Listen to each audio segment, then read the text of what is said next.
Bismillah wa salatu wa salam ala rasulillah. Assalamu alaikum wa rahmatullahi wa barakatuh. We are on the home stretch, mashallah. We're in here, we're talking to published authors, we're talking to publishers, we're talking all about publishing on this day of the Muslimah Writers Journey Online Summit. And this particular session is really exciting because it is with one of our up-and-coming independent publishers and our independent authors who are playing the game in a way that makes me really pleased, mashallah, because when you see people applying the knowledge that they have to their books, getting their books attention, getting people to know about their books and making an impact, whether it's social media or PR or in the press in general, that gets me really excited. So it's with great pleasure that I will introduce you to Sister Rahma Rodaah, who is the author of Muhima's Quest and the author of a book that is coming out very soon. And she will tell you about that, inshallah, in the process of this particular session. But today we are going to be speaking to Sister Rahma all about self-publishing, options in self-publishing, and how to make that PR, public relations, work for you. Sister Rahma, assalamu alaikum wa rahmatullahi wa barakatuh. Wa alaikum assalam wa rahmatullahi wa barakatuh. I am so honored to be here and to be talking to you. In my journey as an author, I dreamt about opportunities such as these to be talking to an experienced authors such as yourself. So I'm really honored, and I am so eager to share the little knowledge that I've acquired throughout my publishing journey. Alhamdulillah, I think that spirit of generosity and sharing, I think, makes us all stronger.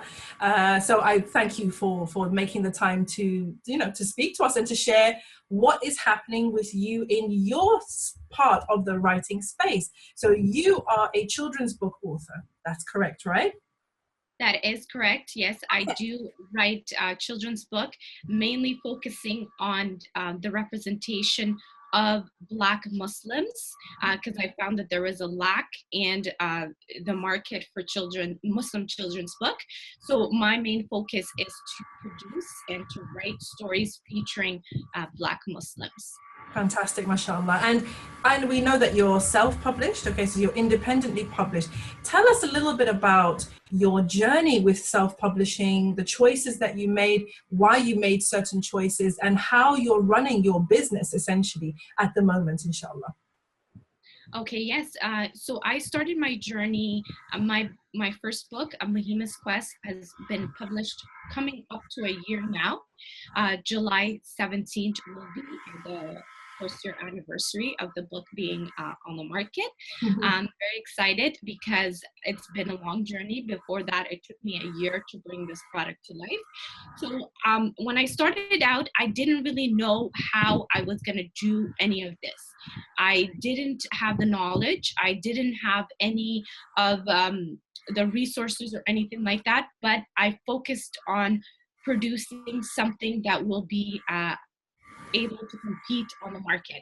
So I knew that I wanted to self-publish because I knew that from the little research that I've done, to get a traditional publishing deal would take either a long time, which I felt that I wanted my book to be on the market right away, so I didn't want to go that route.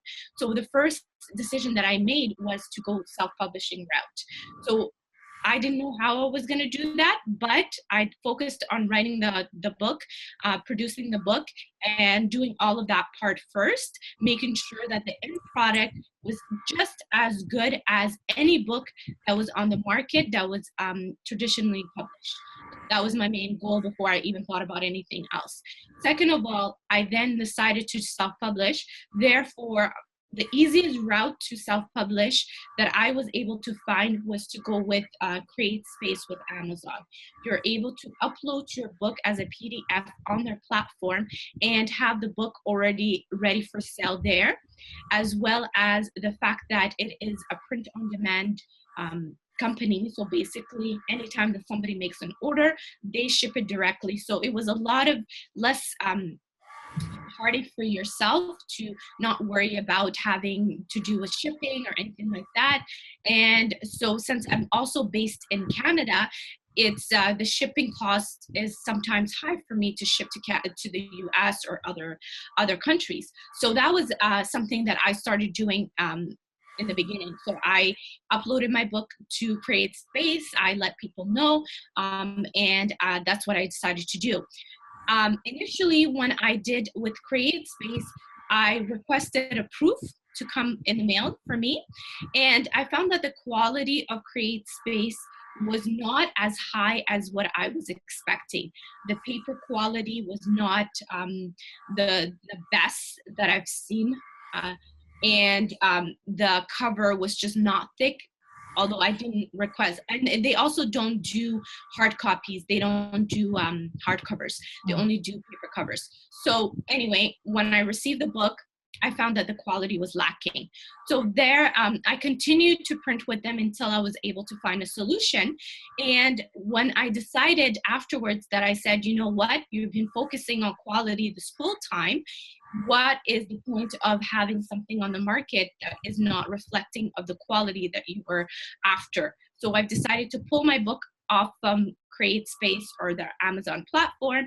I then search for a printing company, and another issue with Create Space was that shipping the books to me was a high cost. Just the shipping, the money conversion being Canadian, sometimes our Canadian dollar is very low. And bringing the books to Canada in large quantity, I would have to also deal with custom fees, things like that. So it added up, and the cost per book was going up to the point that I wasn't able to make a profit. So then I decided, you know, this route is not good for me. It's not working. And I think that's one of the biggest things that you have to be able to shift, because if you try something and it doesn't work, you have to be able to figure something else out. Even though you don't know what the next step is, you have to be able to make that decision and say, I don't know what else I'm going to do right now, but this option is not working for me. So let me pull that and work on finding another solution. So what I did was I found a printing company here within Canada that I was able to control the quality of the book. So the quality was much better. The cover was in a format that it was a harder cover for, even though it was a paper copy, it was just the quality of paper was just excellent. And then I was able to print smaller amounts with them, deal with less shipping costs because it is within Canada. I'm dealing with my own currency, so it's less money for me. And then I was able to personalize even when I'm shipping the books. It is an added burden to be able to ship the books, but I think that the product that I am providing, the book that I'm providing, looks way better than what I was encountering with Create Space. So that's where I'm at in terms of what I've done, where I've started, and where I'm at, and what I'm doing right now in terms of my product. And it's still on sale on Amazon. I'm working on a website where I'll be able to control that, because you have to remember that Amazon will always take its share. So, and then there's also the shipping costs. So you have to factor in all of those costs when you are shipping your item. It's the Amazon cost, your shipping cost, the envelope that you're shipping with. All of those things cost money and are coming up from your profit. So all of those things are there. So I'm working on a website where I'm going to be able to ship directly, which will be the best solutions. But for now, it's on Amazon, and at least people are able to purchase it. Fantastic, mashallah. Jazakallah khairan for sharing that with us. It's actually really, really interesting because, you know, a lot of people feel a little bit overwhelmed when they think of the idea of printing with a company and like actually having boxes of books in their garage or whatever. So mashallah, just to want to say, really brave of you and courageous to take that step for the sake of the quality of your book. So barakallahu fiki for that, mashallah. And another thing as well that I'd like the viewers to note as well is your ability to print smaller amounts if you find a printing company that will allow you to do that, which is, you know, it takes the fear factor out, because I think many of us, when we think of printing with a printer, you're thinking 1,000 copies, and then you're like, oh, whoa, whoa, hey. So if you do find a printer that will allow you to print, I think you said that they allow you to print from 100 up? Is that That's correct? correct. Yes, it was either 100 units, or then it went up to 200, 300, and then up to 500. Okay. So I did the initial, the initial print. I got a proof in the mail. I made sure everything was right. I was still working with my illustrator to make sure that we made the decisions together, that it looked right. The paper quality was great because they were able to send me samples. And then I decided to print 200 copies. Yes, it's a visual kind of reminder that you have to sell these books, right? But I knew that over time, however long it took me, because for me, it wasn't, when I started this journey, it wasn't something about that I was gonna, quit my job and do this full time. It was, I started with the intention that I wanted to benefit our ummah and influence the children that were kind of growing up like me, that didn't have this representation in the books that they read. So for me, it was not about sales or anything like that. So I had 200 books, but I was doing small work, like in my spare time. I was doing community work where I would sell. Sometimes I was going to schools or doing mosque events, and then selling slowly on my Amazon.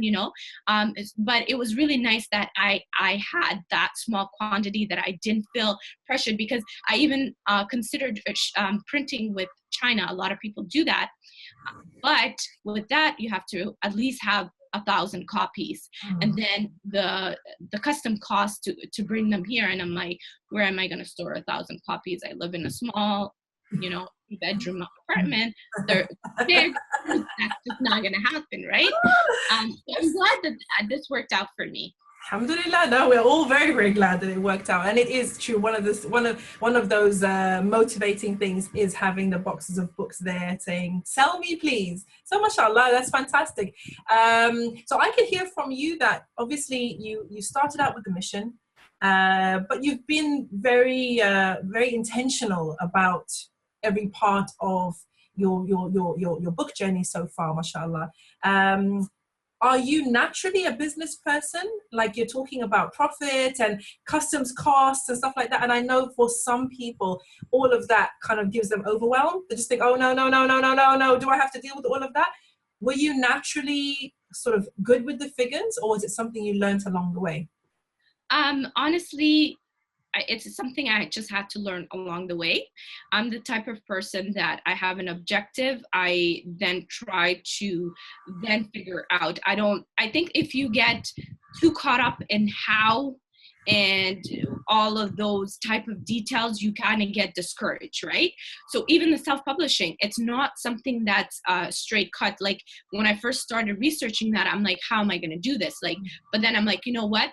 Forget about that. Let's focus on, even writing something, because people don't even get past that part of actually writing the book because they are caught up on how are they going to market, how are they going to sell this, how are they going to, and I think you have to focus step by step on what it is that your intention is for what you're trying to do. So for me, it's every step I've learned it on the way. I've made plenty of mistakes, and I think that's how I've learned it, because I've tried different things. I've tried shipping with this company and then comparing it. I've lost money because obviously shipping with one company and then not realizing the added cost of each, even the envelopes, because I was buying envelopes sometimes from the dollar store thinking that it was cheaper. But then now I realize, no, I have to buy my envelopes in bulk, so that each envelope would cost me this much, so that I knew that when I'm shipping that book, 65 cents of that is the envelope cost. You have to know these numbers in order to do that. But you know what? It doesn't come in the beginning. You realize that over time, and I think that that's okay. You don't need to have everything figured out in the beginning. You just have to go along this journey with an open mind and be able to learn. And what I would do, because I had a full-time job, I'm a mother of 2 kids, and I didn't have a lot of spare time. What I did was, while I was working, anytime that I would have break, I would listen to YouTube videos on people that were self-publishing. What were they doing? How were they, resolving these issues for shipping and things like that. I was researching on the side. Anytime that I had a spare moment, I would listen to podcasts. I would just research a few things here and there while I'm still writing the book, or while I'm still maybe printing with Create Space, looking for solutions, right?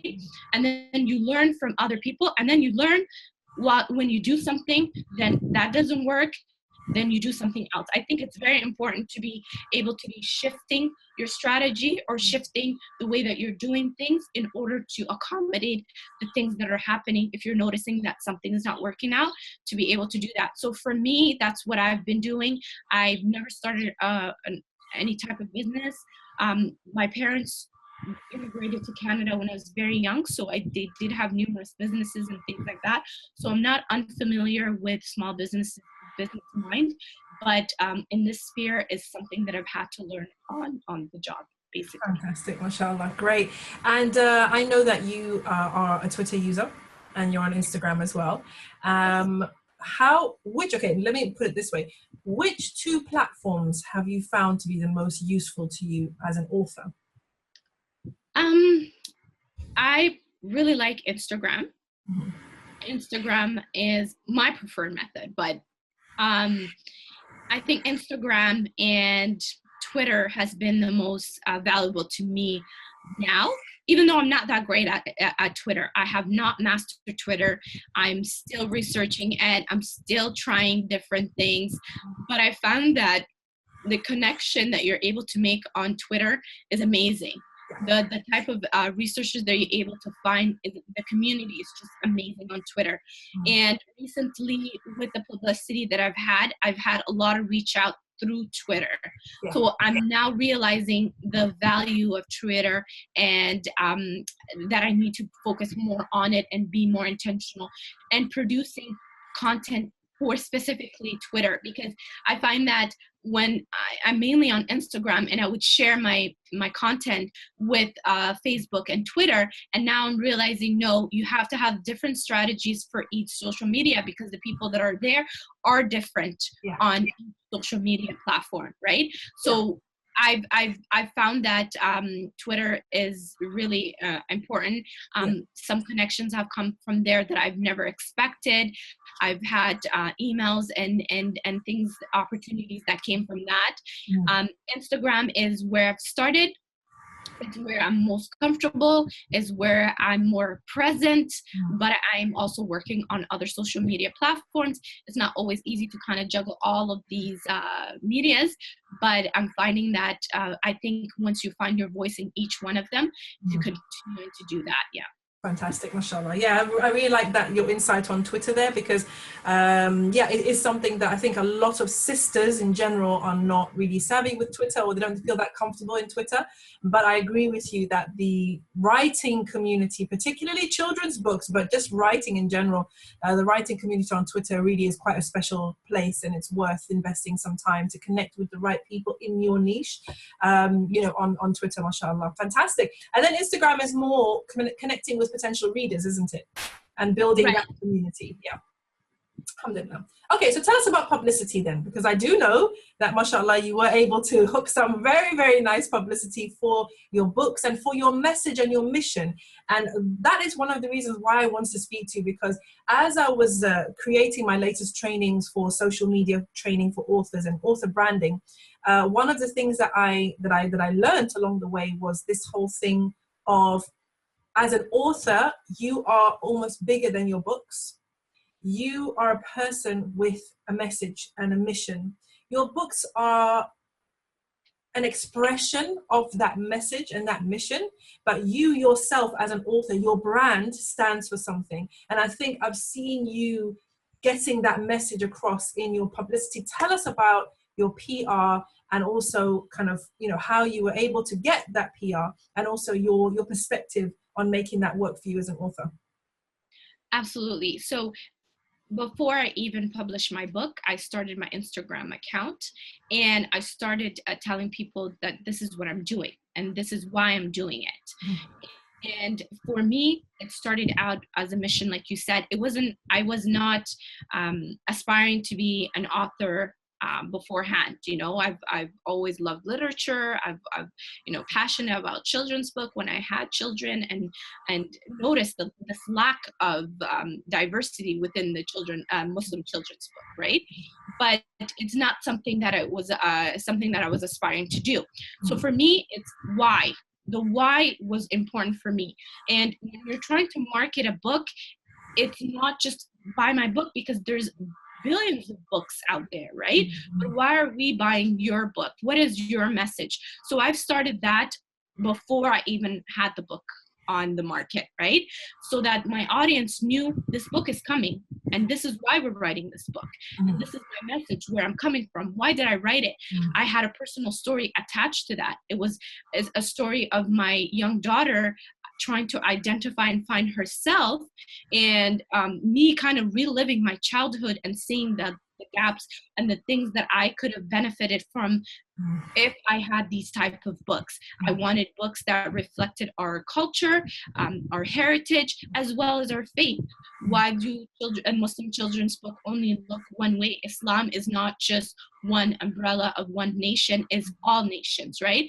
There is a diversity within our faith, and it's important to showcase that. And when I started purchasing Muslim children's book for my daughter, she wasn't represented. And when I was purchasing, books that were focused on African features or African culture, her faith wasn't reflected. So I needed something that had both. That was my message. That was my story. Where was I coming from with that? So it's important to establish that. And then my brand and my message started from there. I said, there is a problem with this. There's no representation of these two things, together. This is why I'm producing this book. And the audience was able to follow me along the journey. I would provide samples of my, the sketches of my illustrator would send me. I would ask for feedback. I would say, I'm getting ready to launch. I'm doing this, I'm doing that. So my message was present the whole time. It wasn't something that I developed afterwards. It was not an afterthought. I was very conscious of what my message was. I was very conscious of what I wanted this book to do. It wasn't a book just to make profits or anything for me to kind of get out there for anything. It was actually it was a representation of this message and mission that I had personally. So that I was clear from that from the beginning. And I think that it's very important as an author to have that message already clear in your mind before you try to market any of your book or anything like that. It's very important to have your message and your brand identified as what are you trying to accomplish? Why do we need this? Because there are thousands, millions of books out there that are dealing maybe with the same subject. What sets you apart, and why have you come to produce such a book? So for me, I was clear from the beginning. So what happened was I was just telling my story to people. I would say, guys, I have this book. This is why I wrote it. This is, this is what I'm doing. This is, in my social medias, I was always preaching about it. And one of the main things that I want to let people know in terms of PR and things like that is you have to be able to make connections. So don't be afraid to pitch yourself and pitch your story to people. The way that it started for me was that I had someone locally that I just kind of ran across from people that I knew on Instagram. And I messaged her and I said, hey, you know what? I really love what you're working on. And, this is what I'm doing and this is what I'm working on. Is there maybe could we meet and talk? It wasn't like saying, you should do something with me or something like that. Let's meet, because she was a host of this community channel, and I said, you know what, I really like the kind of stories that you feature, and I'm working on certain things like this. You might be interested. Let's meet up and have coffee and discuss this thing, something, And she really loved my book. I provided her with a copy, and she did an interview with me with a small local channel, and we did that interview. It was great, and they broadcasted that. A few people saw it. It was okay. But what happened is that while you have to cultivate these, connections. So what happened is that months later, maybe 6 months later, I'm not sure, one day out of the blue, she contacts me and she tells me, I've spoken of you to this reporter from the Toronto Star, and she wants to potentially do an interview with you. And I said, great, okay, I'll contact her. And I did. And another tip is that you have to be ready, because these calls or these connections or these things can happen anytime. So you have to be ready. You can't scramble at the last minute. So either way, I knew what my message was. I knew what I was doing. There's no need for me to be stressed about anything, right? So I called the reporter. She actually did the interview right then and there on the phone with me that same day. I met up with their photographer that same day after work. And that article was published that same night, actually. Wow. Yes. So I was ready, and I was like, okay, yes, because I believe that if you're ready, you should just, when the opportunity comes, you say yes. And that happened. Once that happened, I felt like it was a floodgate, because I then did a few other interviews with local channels. I did an interview with a radio station, and the fact that these articles and these things are living on the internet, I'm still getting residual kind of contacts from that. I got recently a call from a publishing company here in Canada, and that came from them seeing the articles that I did, or those local channels. That's really great, mashallah. Yes. Can I just say 1 second? I have to jump in here because of my talk on author, building your author platform. And one of the things I say in that training is, when you have a platform, you're more attractive to publishers, right? Because they see that, okay, this person is serious about making connections, about serving, and they have people who love and trust them. And basically, mashallah, tabarakallah, this is great. I'm so pleased to hear that, alhamdulillah. May Allah put barakah in whatever it is, that comes from that. But that's really great for us to know as well, that this can be one of the results of having that kind of attention and that kind of press. I mean, yes, truly. And I feel like, of course, that added attention or that period of time of PR really boosted my sales. Like my book was everywhere. I want to hear that. That's what I want to hear. So it was on the local channels. I was able to finish out all the books that I had printed. I did a second print of my book because I sold out. So it was amazing because I had all this attention. But mainly for me was that I was able to reach more audience, and it also adds to your credibility for any time that you want to reach out to other PRs or to other, news media or anything like that, to let them know, hey, I've done this interview. This is what I'm about. Would you be interested in doing something together? Yeah. So that's also an added bonus. And also the fact that any of these interviews, any of these medias that you do live on the internet forever. So people are able to find you, and that's what's happening. It's that I'm still able to get calls and things like that, from just that month of publicity that I got in April. Wonderful, mashallah. That's fantastic. In terms of the publicity, did you have a press release? Did you send a press release out to local media? Did you actually have that kind of system, or was it just like reaching people individually via Twitter and Instagram? I did have a small press. I would just do kind of like emails where I would send, but I found that it was harder to get anyone unless you had you kind of have to have connections. Yes. Because it's hard to do cold calls. It's hard to do cold pitches, right? Yeah. But once I've found, once I did that first article, I felt like they all saw it, and then they all wanted to interview me because they all did it within the same week, right? Yes. So, and those were the medias that I was pitching to before that I wasn't able to kind of get into. So I felt that once you had that crack of a door open, it was easier for me to get through to anyone. And I feel like now that I've done that, I still have those contacts. You know, they've invited me back on for, you know, when I have my next book and when I do my launches and things like that. So I think that it's a bit difficult at first when you're unknown author, but I would still do things like they had self-publishing days at the library. I would go there, they took pictures of me, they put it on Twitter, some people saw it, like, you know, things like that. You still have to get out there and do something, right?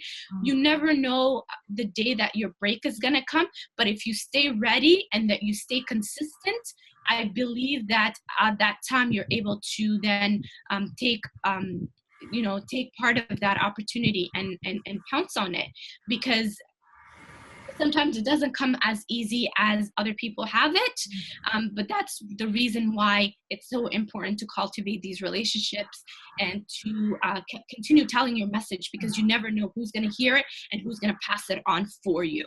Yeah, mashallah, no, I agree 100%. And I just have one last question for you. Do you feel that your identity as a Muslim of color, as somebody who is standing for diversity and understanding, do you think that that was an advantage for you in the current climate? An advantage, you know, it's not something that I thought about initially, right? I didn't even know that after when I started writing and I got into following all of these accounts and being more aware of the space, is when I found that there is now a greater push for diversity in general, not only just within Muslim children's books or anything like that. There is a greater awareness. I am so happy to see that, because for me, diversity is within the literature community. It's so important, so vital, because I remember as a young child, I didn't have access to this, you know, and I hated seeing my daughter go through the same thing that I was going through, where she's trying to identify her sense of belonging and her sense of beauty being attached to these, all the things that are being pushed in the market right now, right? So for me, to see that as an advantage, it wasn't part of my strategy, right? Oh, it's who you are, isn't it? Exactly. It wasn't. I didn't say, you know, let's write books because this and it's going to be an advantage. That was not it, actually. You know, I thought actually it would be harder because there are so many great Muslim children's book out there. Even though there isn't many that feature Black Muslims, there are so many good ones, and I didn't know how many people would resonate with this message that I'm pushing to say, you know, Islam is not just looking one way. It doesn't have to be only from one country. There's so much diversity in that. Let's maybe give our children that are Black and Muslims. And for me, it's not even from one country. Like when I say, people think that because I am from a Somali descent, that I'm writing books for Somali community. That's not it. For me, it's being of color and being Muslim. Where does that fit in? Because you have, as a Muslim woman that is of color, that is wearing a hijab, and that is Muslim, that is wearing her faith on her face, I am, you know, totally aware of the attention that I am projecting out there. And one of the reasons that I'm producing these books is to give that confidence for my daughter and other kids to own not only their features as people of color, but also their identity as Muslims. So for me, that's what I'm trying to accomplish. If it's a bonus and that I have a space, I know I have a space because I saw a lack of it, right? So I have a space and I'm doing what I need to do in order to fill that gap, and I'm hoping that people will resonate with that. Alhamdulillah. Alhamdulillah. It's really, really wonderful to hear, you know, mashallah, the success of your endeavors. And I believe your next book is coming out just after your baby is due. Is that correct? Well, I'm working on it. I was announcing on Instagram today that I did receive the proof of it. So I'm finalizing. I'm in the midst of it. I'm hoping to have it done before I have this baby so that I can have some downtime afterwards. But yeah, inshallah, it's going to be out very soon. And I'm so surprised that I was actually, because it's my first book has only been on the market for a year, that I was able to do this other book in that year, next year. It's alhamdulillah, I'm truly blessed. That's wonderful, mashallah. And inshallah, underneath this video, hopefully we'll have a pre-order link so that people can order the next book. Excuse me. Alhamdulillah. Yarhamakallah. Okay, now is the time to end the interview. Alhamdulillah. Okay, well, jazakallah kullu khair. It's been fantastic listening to you and learning about your journey. May Allah give you success in all your affairs. And we'll see you hopefully in the chat section, inshallah, as we discuss your interview and do some quizzes and see who was paying attention and who was not paying attention. And inshallah, we'll see you in the watch party, bi'idhnillah. Jazakallah kullu khair. Wassalamu alaikum wa rahmatullahi wa barakatuh. Wa alaikum assalam. Thank you so much for the opportunity, and I'm so happy to be part of this community. Thank you. Alhamdulillah. Assalamu alaikum, everyone. My name is Rahma Rodaah. I am the author of this book. It's called Muhima's Quest, and I am so honored and happy to be part of the Muslimah Writers Summit. So I look forward to seeing all of you on July 6th.